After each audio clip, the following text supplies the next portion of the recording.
નમસ્કાર મિત્રો, કેમ છો? ધોરણ 9ના આપણે એક પ્રકરણ 13 જોઈ દીધું. હવે એ જ પ્રકરણમાં આગળની જે માહિતી છે એની સાથે જોડાયેલી છે. એટલે સાથે જ આપણે ભૂગોળનું એક બીજું પ્રકરણ છે, પ્રકરણ 14, એ પણ સાથે આપણે સમજશું. એટલે 13 ને 14ની માહિતી એક સાથે જોડાયેલી છે. એટલે પાઠના નામે તે એક સરખા જ છે. પાર્ટ 1, પાર્ટ 2 આવે એ રીતે પાઠ પણ બે ભાગમાં વહેંચેલા છે, એ પણ આપણે આગળ જોયા. હવે આ પાઠની અંદર ભારતના ભૂપૃષ્ઠ વિશે ખાસ માહિતી આપવામાં આવી છે. પાઠના નામ વિશે આપણને ખ્યાલ જ છે કે ભારતનું જે સ્થાન છે, સ્થાન વિશે પ્રકરણ 13ની અંદર વધુ માહિતી આપી છે કે ભાઈ ભારતનું સ્થાન અક્ષાંશ રેખાંશની દ્રષ્ટિએ મોકાનું સ્થાન ક્યાં છે એની વાત છે, એ ખાસ તમને પ્રકરણ 13ની અંદર કરવામાં આવી છે. પછી ભૂસ્તરીય રચના, એ આપણે છેલ્લા વિભાગમાં જોઈ ગયા કે 7 પ્લેટ છે. 7 પ્લેટ તકતીઓ ઉપર પૃથ્વીના ઉપરના જેટલા ખંડો છે એ તરે છે અને મિડલમાં મેગ્મા છે, જે આપણે લાવારસ કહેતા હોય છે. અને તકતીઓ અને મેગ્મા વચ્ચે એક સ્તર છે જેને એસ્ટેનોસ્ફિયર કહેવાય છે. તો એ આપણે ભૂસ્તરીય રચના વિશે એમાં થોડીક માહિતી લીધી. આમાં પણ થોડીક વધુ માહિતી, ખનિજો, ખડક, જમીન, એની માહિતી પણ લેશું, જે ધોરણ 10માં પણ તમને કામ લાગશે. એટલે આ પાઠ તમારે આનો અમુક પોર્શન છે એ 10મા ધોરણમાં પણ તમને ઘણો બધો ઉપયોગી થઈ શકે એમ છે. અને શીખવાવાળા તો પાઠ છે જ, તે ભૂગોળના પાઠ છે. એટલે તો આની બેઝિક માહિતી આજે 14મા પ્રકરણની આપણે લેશું.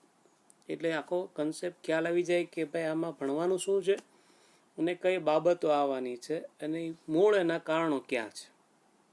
તો થોડુંક આપણે બેઝિક અને પાયાનું જ્ઞાન છે એ આપણે એમાં લેશું. જો તમારી સામે એક બુકની અંદર એ રીતે એક પ્રિન્ટ છે, તે કે નકશાની અંદર તમને અલગ અલગ બધા વિભાગો દેખાડ્યા છે. અને ઉપર એ હેડિંગમાં તમે આગળ જુઓ, તમને થોડીક પ્રસ્તાવિક માહિતી પણ આપી છે કે પૃથ્વીમાં આવેલા અનિયમિત એટલે કે નિયમિત નથી એવા, એક સરખા નથી એવા અને ઉધ્વ આકાર ધરાવતા ભૂમિભાગની વિષમતાઓને ભૂપૃષ્ઠ કહેવાય છે. કોઈ એક સરખા નથી. તમારી સામે જે ચિત્ર છે એ તમે જોઈ શકો છો, એમાં કોઈ એક સરખા લાગતા નથી.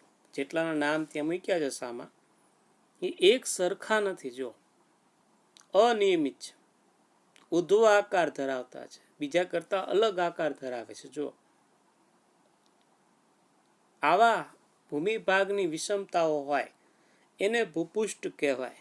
તમને એક જ સવાલ એક માર્કમાં પૂછે, કાં તો સંકલ્પના પૂછી નાખે ભૂપૃષ્ઠ આગળ આપણે એની ચર્ચા કરી રાખી કે ભૂપૃષ્ઠ એટલે શું. પૃષ્ઠ એટલે પૂઠું. તમારે જે બુક હોય એનું જે નોટની ઉપર પૂઠું હોય એને પૃષ્ઠ કહેવાય. હવે ભૂપૃષ્ઠ એટલે કે જમીન ઉપરનું જે પડ છે, જે આપણે મૃદાવરણ કહીએ છીએ, એ એક સરખું છે. તમે હાલતા જાઓ કે કોઈ પણ જગ્યાએ જાઓ તો એક સરખું છે કે એમાં ફરે છે. કોઈ જગ્યાએ રણ આવી જાય છે, કોઈ જગ્યાએ પર્વત આવી જાય છે, ટેકરીઓ આવી જાય છે, નદી આવી જાય છે, મહાસાગર આવી જાય છે. કેટલા પ્રકાર છે, કેટલી રીતના અલગ અલગ ભૂપૃષ્ઠ છે એ જોવા મળે છે. તો ખાસ વ્યાખ્યાની દ્રષ્ટિએ તે એક માર્ક માટે તે ખાસ યાદ રાખજો. સંકલ્પના માટે તે ખરા ખોટા ખાલી જગ્યા એક માર્ક માટે કોઈ પણ પ્રશ્ન કોઈ પણ રીતે પૂછી શકે છે. એટલે એની રીતે આપણે બનાવતા જવાના પ્રશ્ન જેટલા બને એટલા. તો ભૂપૃષ્ઠ સંકલ્પનામાં પૂછે તો આપણે શું લખશું? બેઠે બેઠું આ જ વાક્ય લખવાનું રહેશે. કોઈ પોતાનું ઘરના શબ્દો ઉમેરવાના નથી કે પૃથ્વી પર આવેલા અનિયમિત અને ઉધ્વ આકાર, આ બે શબ્દ યાદ રાખજો, ખાલી જગ્યામાં મૂકી દે. અનિયમિત કે ઉધ્વ આકાર, સીધો આકાર, આડો આકાર, ઊભો આકાર મૂકી દે. ઉધ્વ આકાર શબ્દ યાદ રાખજો. ઉધ્વ આકાર ડિઝાઇન ધરાવતા ભૂમિભાગની વિષમતાઓ. વિષમતા એટલે શું? સમ એટલે સરખું, વિષમ એટલે સરખું ન હોય એવું. વિષમતાઓ. ટેકરી છે એક સરખી હોય છે બધે, મેદાન ને ટેકરી એક સરખું હોય, પર્વત ને મેદાન એક સરખું હોય નહીં. તો શું કહેવાય ને? વિષમતાઓ. કોની? ભૂમિભાગની વિષમતાઓ ને શું કહેવાય છે? ભૂપૃષ્ઠ કહેવાય છે. તો ખાસ વ્યાખ્યાન દ્રષ્ટિએ યાદ રાખજો. કોઈ પણ રીતે પૂછે, આવું કાંઈ પણ આવે, પોતાની રીતે તે વર્ક કરતા રહેજો. એક બુકની અંદર નવા નવા પ્રશ્નો છે એ બનાવતા રહેજો, અને વધુમાં વધુ તમારી તૈયારી એમ જ થશે. સાથે તમે અહીંયા વચ્ચે સ્ટોપ કરીને તે લખી શકો છો. આ પૂરું થયા પછી એને ફરીવાર તમારે એક હોમવર્કની દ્રષ્ટિએ ફરીવાર રિવિઝન કરીને પણ જ્યાં જ્યાં તમને લાગે કે આવા પ્રશ્ન આવી શકે છે, ખાલી જગ્યા આવી શકે છે, ખરા ખોટા બની શકે છે, જોડકો બની શકે છે, સંકલ્પના બની શકે છે, મને ઓળખો ન ઓળખો બની શકે છે, તો આવા કોઈ માર્ક જાય નહીં એની માટે આપણું ધ્યાન સતત આવા પ્રશ્નો ગોતવામાં એક પ્રયોગ કે એક રમતની રીતે તે ચાલુ રાખજો. તો 1 માર્કનો પ્રશ્ન આવડે તો એ 2 માર્કનો આવડે, તે 2 માર્કનો આવડે, 3 માર્કનો આવડે, અને પછી મોટા સવાલ આવડે. એટલે નાના સવાલ ક્લિયર કરો એટલે કોન્ફિડન્સ વધશે એટલે ઓટોમેટિક મોટા પ્રશ્નો પણ સોલ્વ થશે. તો એ રીતે તે આપણે શીખતા રહેવાનું છે. તેમાં કોનો સમાવેશ થાય છે? તો બહુ સામાન્ય છે, તમે બધા જ્ઞાની છો, પણ તોય આપણે ભણવું પડે એટલે કહેવું પડે કે ભાઈ ભૂપૃષ્ઠમાં કોનો સમાવેશ થાય છે? તો કે ભાઈ પર્વતો, ઉચ્ચ પ્રદેશો, મેદાનો વગેરેનો સમાવેશ થાય. વગેરે એટલે નીચે જેટલું દર્શાવ્યું છે એ બધું વગેરે કહેવાય. એમાં ઘણી બધી માહિતી છે. થોડીક માહિતી તમને અહીંયા ફટાફટ આપી દઉં, કારણ કે આખા ભૂગોળમાં આ બધું જ ભણવાનું જ છે. અત્યારે આ બધાની માહિતી આપવા બેઠીશ તો ઘણા બધા લેક્ચર વ્યા જાય, એટલું આખા ભૂગોળનું આખું એક નાનું ચિત્ર મૂકી દીધું છે, એવું છે. તો એક એકની ઓળખાણ ઉતાવળે કરાય. કેમ? ગ્રુપ ફોટો હોય ઘરનો, ફેમિલી ફોટો, તો એક એકની ઓળખાણ કરીને વિડીયો કરો તો વિડીયો મોટો થઈ જાય. એમ કરતાં એક ફેમિલી ફોટો કાઢીને કહો કે આ ફેમિલી, એમાં ભૂપૃષ્ઠની ફેમિલી ફોટો છે, સિમ્પલી. બરોબર? સેલ્ફી નથી પાડી, પછી સીધા ઉભા રહ્યા છે બધા. તો ભૂપૃષ્ઠનો ફેમિલી ફોટો એ તમારી સામે છે. તો એક એકની વિગત કરીએ કે અમારા કાકા, મામા, માસા, અમારો ફઈન છોકરો, તો આ બધું વાર લાગે. એની કરતાં તમને આમાં સહેજ બેઝિક માહિતી આપી દઉં. ડિટેલ્સમાં જેમ પાઠ ચાલતો જશે, જેની વાત થતી જશે એમ હું કહેતો જઈશ.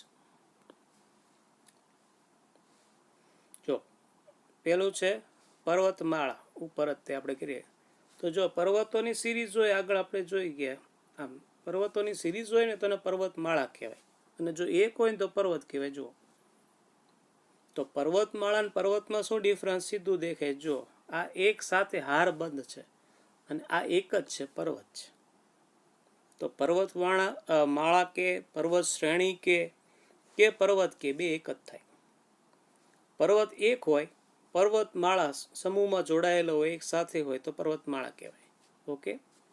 જ્વાળામુખી બધાને ખ્યાલ જ છે, આપણે ભણી જ ગયા છીએ 8માં. અંદરથી શું થાય, કુકરનું ઉદાહરણ તમને 13મા ચેપ્ટરમાં આપેલું, એ જ ઘટના આમાં થાય છે. શંકુ આકારે હોય મોટા ભાગે, કારણ કે ધીરે ધીરે જ્વાળામુખી છે એ બહાર નીકળે અને છેલ્લે પછી એના જ્વાળામુખમાંથી જેટલું પ્રેશર અંદરથી આવે, જે અંદર હોય એ બહાર કાઢે. અલગ અલગ પ્રકારના જ્વાળામુખી આવે છે, અભ્યાસમાં નથી, પણ અત્યારે ખાલી થોડીક માહિતી એની રાખો. પછી છે એની સાથે પર્વતમાળામાં છે હિમ નદી. નામ ઉપરથી ખ્યાલ પડી જશે, આગલા પ્રકરણમાં પણ આપણે નદીઓના પ્રકરણમાં પણ ભણશો. હિમ નદીઓ જે બરફ પીગળે, ઊંચાઈ ઉપર બરફ બને, જેમ દરિયાઈ સપાટીથી ઉપર તરફ જાઓ એમ બરફ બને, એટલે કે ઠંડુ પ્રદેશ બનતો જાય, ઠંડી વધતી જાય અને તેના વાતાવરણના લીધે બરફ નિર્માણનું પ્રક્રિયા, ઘનીભવનની પ્રક્રિયા છે ઝડપી થઈ જાય. તો એ જે બરફ છે ઉપર, જે ટોચ ઉપર છે, આ બધી ટોચ છે, શિખરો જેને કહેવાય, ત્યાં મોટા ભાગે ઊંચાઈ વધારે છે. ક્યાંથી ઊંચાઈ મપાય એ કહી દઉં. આ મહાસાગર છે, મહાસાગર અહીંયા દેખાડે છે. તો મહાસાગરનો જે મિડલ ભાગ છે ને, અહીંયા કોઈ એક શીપ ઊભી હોય, આ મહાસાગર છે, એનો મિડલ ભાગ છે, કિનારે નહીં. મહાસાગરના કિનારે નહીં, તમે દરિયા કિનારે બેઠો એમ નહીં. દાખલા તરીકે તમે કોળિયા ગયા છો નિષ્કલંક મહાદેવ, તો કિનારેથી તમે માપો ને કોઈની ઊંચાઈ, તો એ ઊંચાઈ વેલિડ નથી.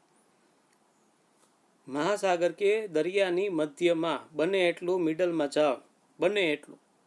અને મિડલમાં જઈ ટેકનોલોજીકલી સેટેલાઇટ થ્રુ આપણે તો અત્યારે મપાય છે, અને જો આપણે માપીએ, અહીંયા મિડલમાં આવી ગયું લાગે, મહાસાગર પાસે વચ્ચે છે, કોઈ જમીન આજુબાજુ નથી, અને ત્યાંથી જો આમ માપવામાં આવે ઊંચાઈ ઉપર, અને અહીંયા સેટેલાઇટ થ્રુ છે એની રેન્જ છે એ માપી લે આ રીતે, તો એ જે ઊંચાઈ આવે ને એ સાચી ઊંચાઈ કહેવાય. તો તમારા વારાઘડીએ શબ્દ આવશે કે દરિયાઈ સપાટીથી આટલા માઉન્ટ એવરેસ્ટ છે એ 8,848 મીટર ઊંચો છે. તો તમને એમ થાય માપ્યો ક્યાંથી?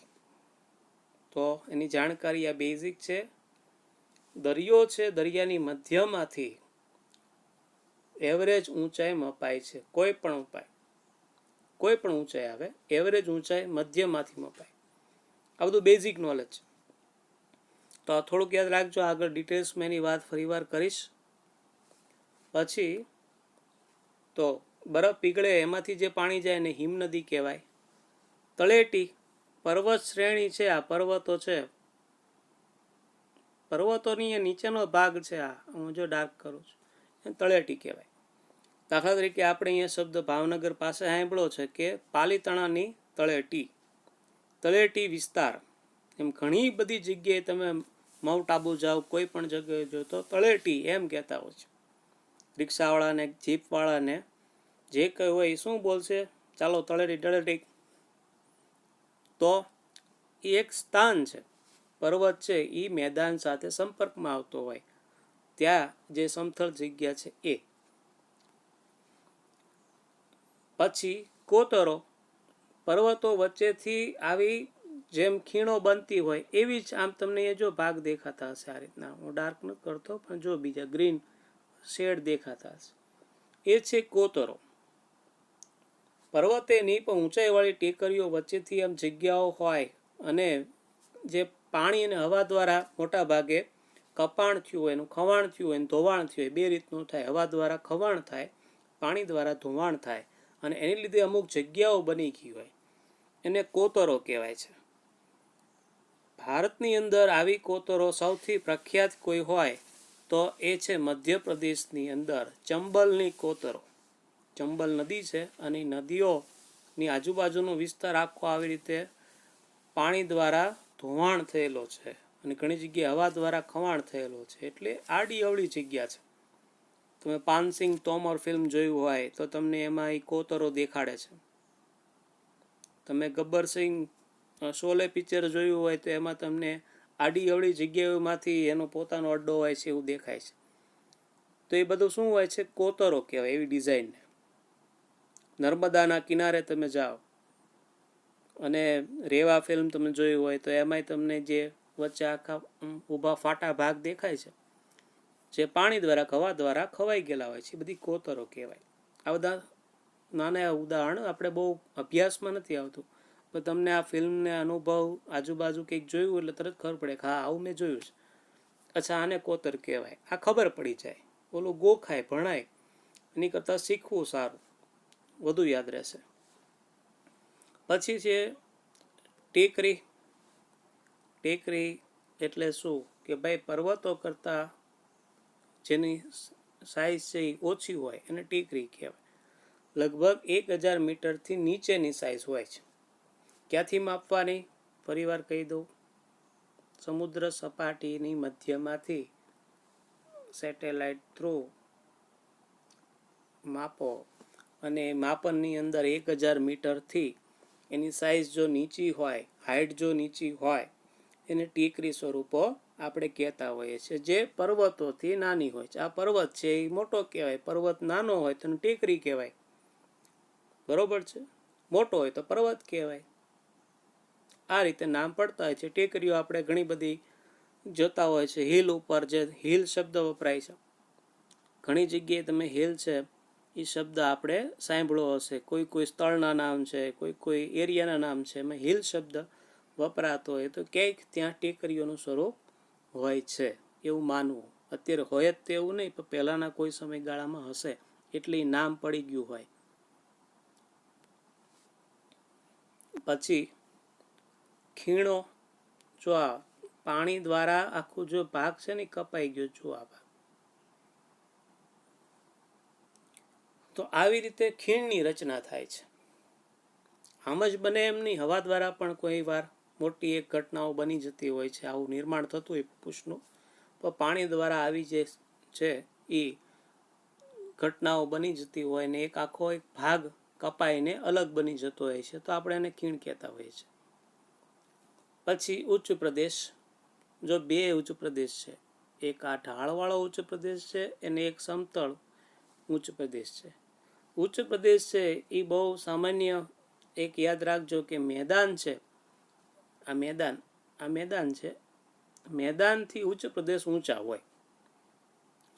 મેદાન છે એ મોટા ભાગે દરિયાઈ સપાટીથી, એટલે કે આ મહાસાગર, પરિવાર કહો આપણે બોટમાં બેહાડી દઈએ કોકને કે ભાઈ માપા રાખો સેટેલાઇટ આરે,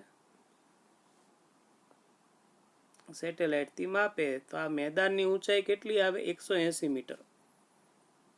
દરિયાઈ સપાટીથી મેદાનની ઊંચાઈ લગભગ કેટલી હોય? એવરેજ છે 180 મીટર. ઉચ્ચ પ્રદેશની ઊંચાઈ આપણે ભારતની અંદર જોઈએ, આપ તો દરિયાઈ મેં તમને કીધું, મેદાનનું કીધું. હવે ઉચ્ચ પ્રદેશની ઊંચાઈ આ રીતે માપે ને અહીંયા, આ પ્રકારના ઉચ્ચ પ્રદેશની ઊંચાઈ, તો ભારતની અંદર 600 થી 900 મીટર ઊંચાઈ. કોનાથી? દરિયાઈ સપાટીથી 600 થી 900 મીટર ઊંચાઈ ઉચ્ચ પ્રદેશની ભારતમાં જોવા મળે છે. કેટલું? દરિયાઈ સપાટીથી 600 થી 900 અને કોક જગ્યાએ તો 1100 મીટરની ઊંચાઈ જોવા મળે છે. પણ એવરેજ 600 થી 900 મીટરની ઊંચાઈ ભારતના ઉચ્ચ પ્રદેશો છે એમાં જોવા મળતી હોય છે દરિયાઈ સપાટીથી. મીટર છે યાદ રાખજો, ત્યાં કિલોમીટર ભૂલથી લખતા નહીં, કિમી નથી લખવાનું, ખાલી મી લખ્યું હશે. આ ઘણા બાળકોને ભૂલ થાય છે. કિલોમીટર ને મીટરમાં ફેર છે, ખબર છે આપણને, બધા જ્ઞાની છો, પણ ત્યારે એવી ઉતાવળ હોય ને કે આવા 1-2 માર્ક વયા જાય, પછી કાંઈ ફેર ન પડે, પેપર ગયો. એટલે લખીને પાકું કરે ને એ વિદ્યાર્થીની પેન અટકે આવી વખતે કે ના ભાઈ અહીંયા મીટર જ હતું, કિલોમીટર નથી, એટલે પેન અટકે ને એની ભૂલ જાય. આ લખવાનો ફાયદો. ખાલી વાંચ્યું હોય ને એને સ્પીડમાં જ જતું હોય, એને ફેર અઘરો પડે. બધું ભેગું જ્યારે વાર્ષિક પરીક્ષા આવે ત્યારે અઘરું પડે. તો આ થોડીક ટેવ રાખજો લખવાની અને ડ્રો કરવાની. કંઈક ને કંઈક ડ્રો કરતા રહ્યો, લખતા રહ્યો, પાછું એને સોલ્વ કરી નાખજો અલગ રીતે, તો વધારે પાકું થશે.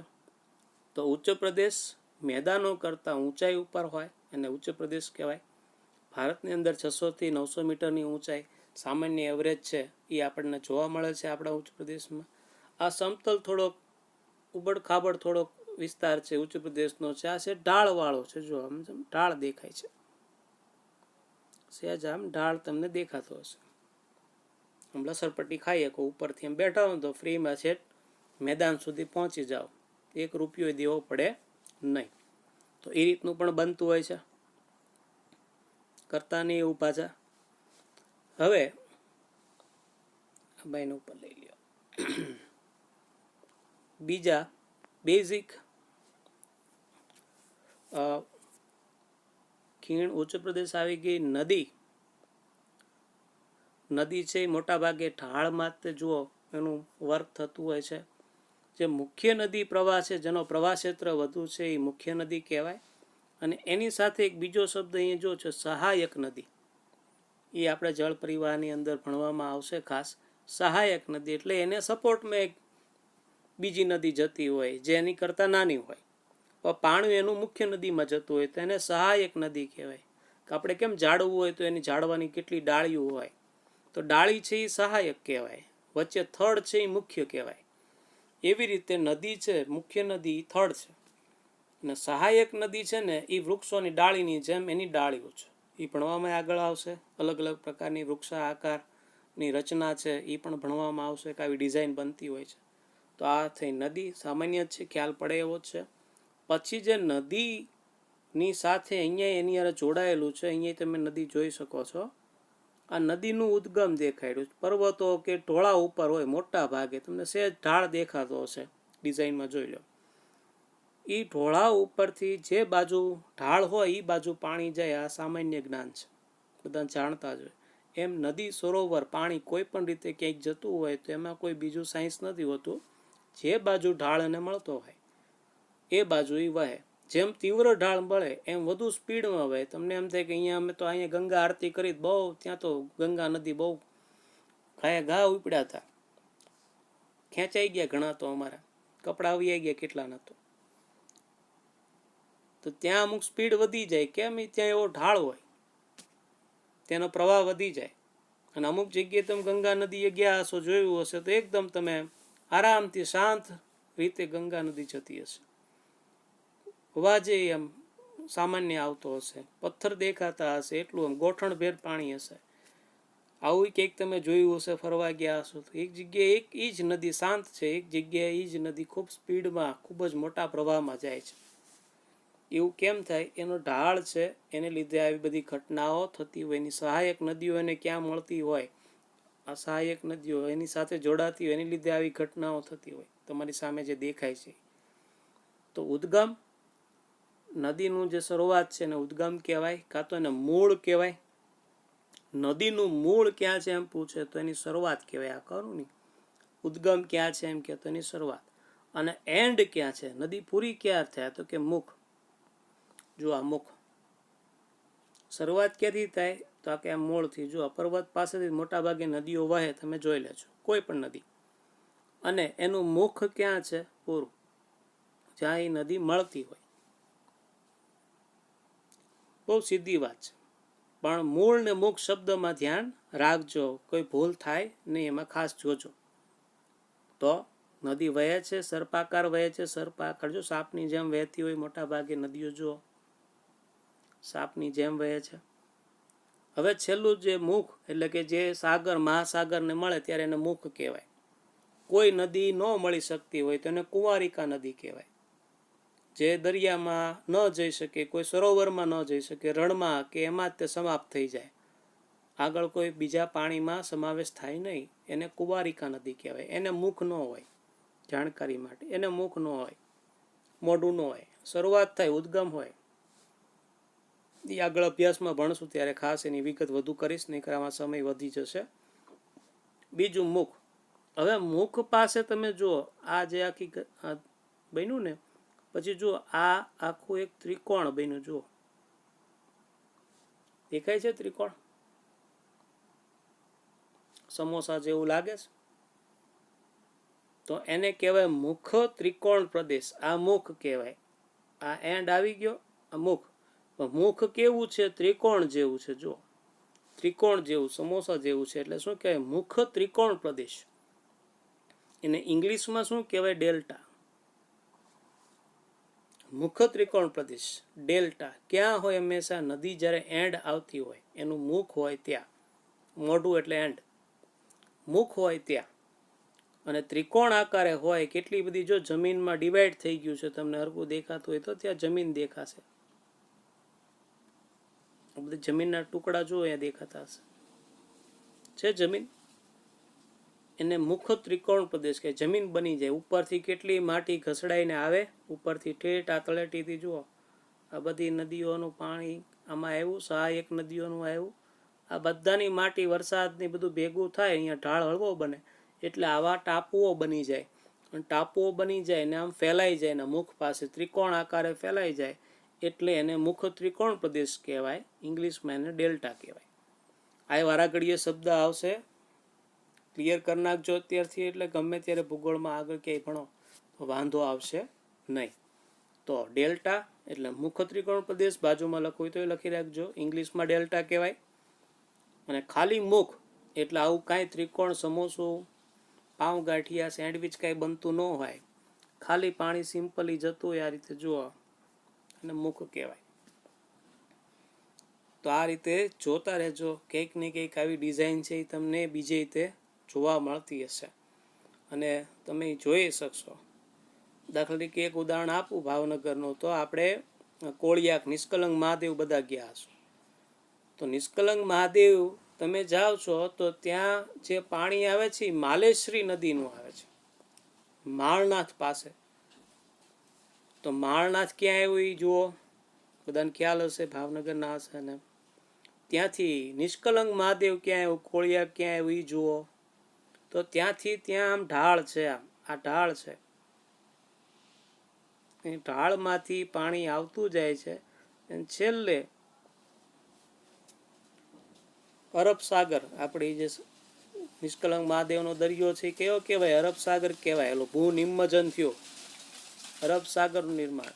અને ત્યાં તમે નિષ્કલંક મહાદેવની સામે ઊભા રહ્યો તો તમે જમણી બાજુ એક મંદિર છે અંદર માતાજી, એની બહાર તમે જુઓ તો એકદમ મોટું રેતીનો ઢગ છે, ટાપુ જેવું લાગશે, સામું જ દેખાશે ત્યાં જાઓ એટલે. એ શું છે, એ આ ડેલ્ટા બને છે.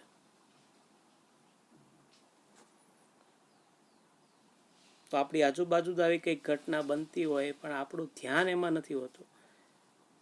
જોઈએ છીએ પણ ભણીએ છીએ, ઘણા ભણીને ત્યાં ઊભા છે, બેઠા છે, તો ધ્યાન નથી હોતું. ઘટના આપણી નજીક જ બનતી હોય છે. તો તમારે સૌથી નજીકનું ઉદાહરણ એ બને છે, થઈ નથી ગયો. તો આ તમને એ જાણવા મળશે. આજુબાજુ બધું શીખવાનું છે, કંઈ ગોખવાની વસ્તુઓ નથી. આ બધી શીખો તો લાઈફ ટાઈમ કામ લાગશે, ગોખો તો અમુક સમય લગી, પછી તો આપણને ખ્યાલ જ છે. તો એની પછી મેદાન આપણે જોઈ ગયા, દરિયાઈ સપાટીથી કેટલા આવે સેટેલાઇટ ને કેટલા આવે 180 મીટર, કિલોમીટર નહીં, દરિયાઈ સપાટીથી 180 મીટરે સમથળ ભાગ હોય, એકદમ ક્રિકેટ રમી શકો એવું મેદાન હોય, ખેતી થઈ કે ઘર ખાઈએ કે આવું કોઈ વિસ્તાર હોય એને મેદાન કહેવાય. એની પછી છે દ્વીપકલ્પ. બધાને ખબર છે ભાઈ, જો ભારત જેવું ડિઝાઇન લાગે છે આમ જો, 3 બાજુ દરિયો છે, 1 2 3, 3 બાજુ દરિયો છે, એક બાજુ ભૂભાગ છે, તો એને શું કહેવાય, દ્વીપકલ્પ. જો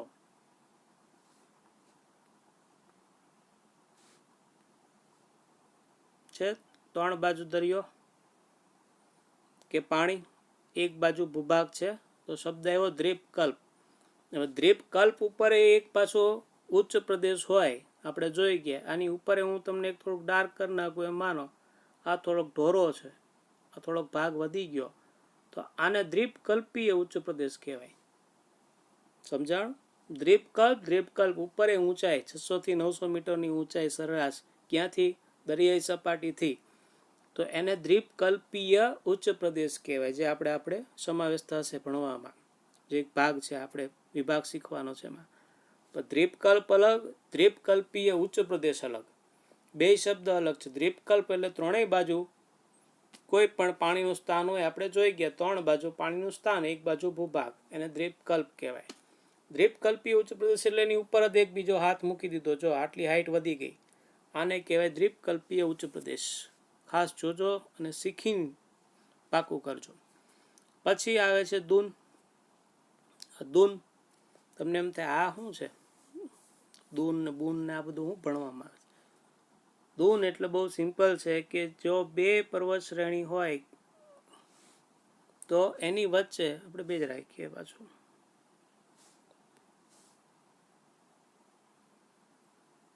આ 2 પર્વત શ્રેણી છે એની વચ્ચે આખો સમથળ કંકર પથ્થરનો આખો ભાગ થઈ જાય. આ રીતે અંદર પાણા હોય અને ઉપર જાડો કાપ પથરાઈ ગયો. કાપ એટલે વરસાદને લીધે માટી પર્વતની ઢસડાઈને આવી ગઈ હોય, અને આ જે સમથળ ભાગ છે એની ઉપર માણસો રહેવા માંડ્યા હોય, તો આ જે સમથળ ભાગ છે એને દૂન કહેવાય.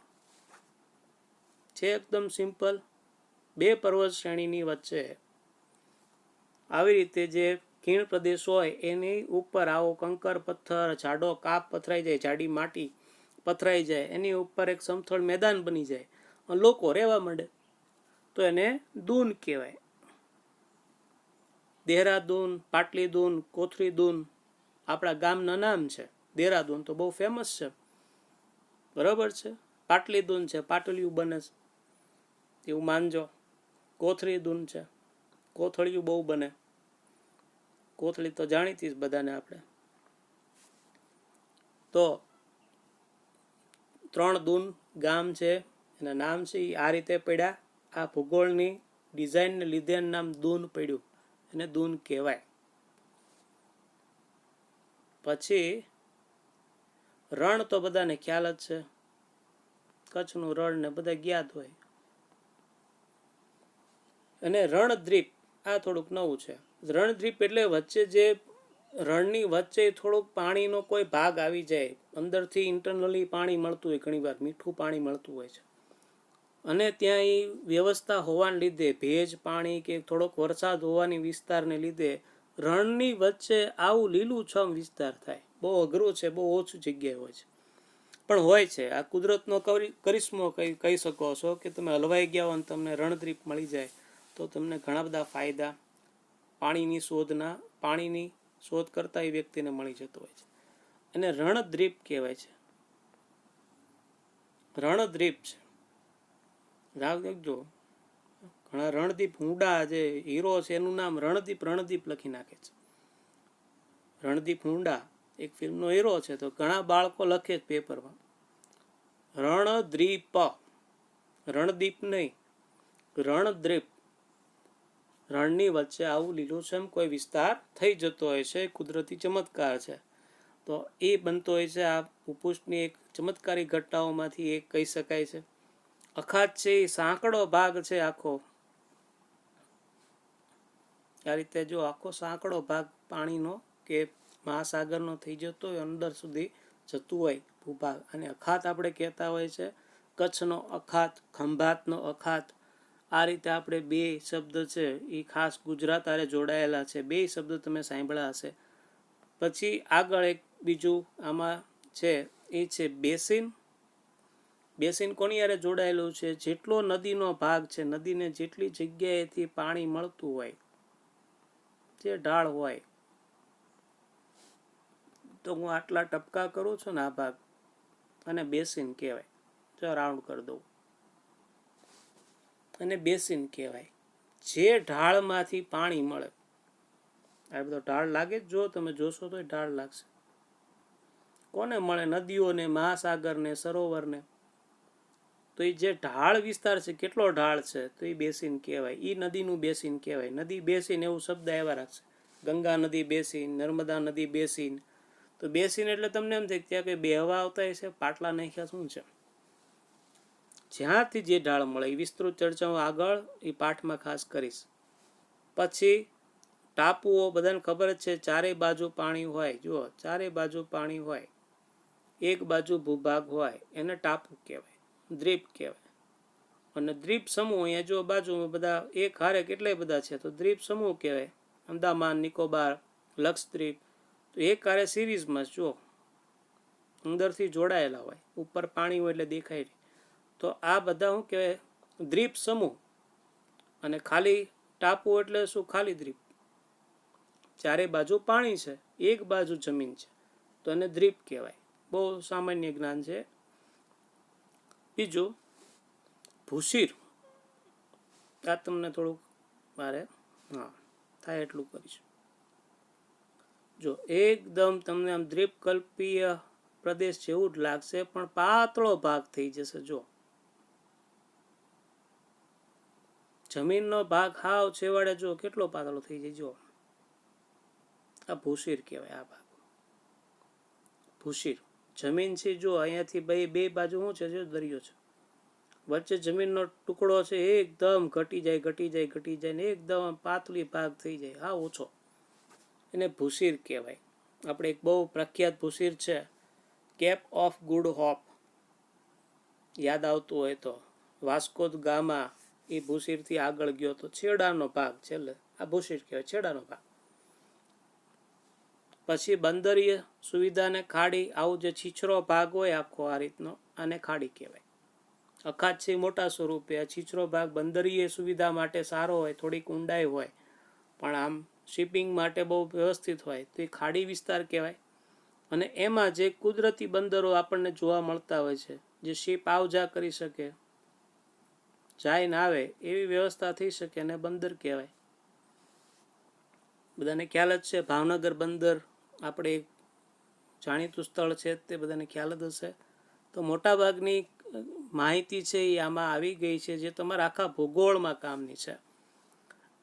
હવે એની બીજી વિસ્તૃત માહિતી છે એ આગલા લેક્ચરમાં હું ખાસ આ બધા ભાગ છે એની કરીશ, અને એનાથી તે ખ્યાલ પડશે કે ભાઈ કેટલું આપણે આમાં આગળ શીખશું.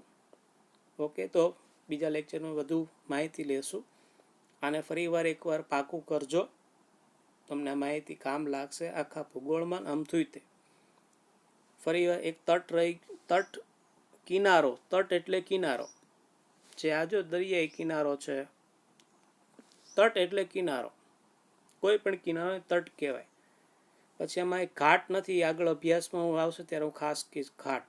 પશ્ચિમ ઘાટ, પૂર્વ ઘાટ, આમાં એનો વિગત નથી આપી, અમુક વિગતો નથી, આપણે પોતે જોશું અને આપણે ભેગા થશું ત્યારે હું તમને એના વિડીયો આખા દેખાડીશ પ્રોજેક્ટર ઉપર કે કેવી રીતે બધી ડિઝાઇન હોય છે. તો અહીંયા આપણે વિરામ લઈએ, પાછા ફરી વાર મળશું. આવજો.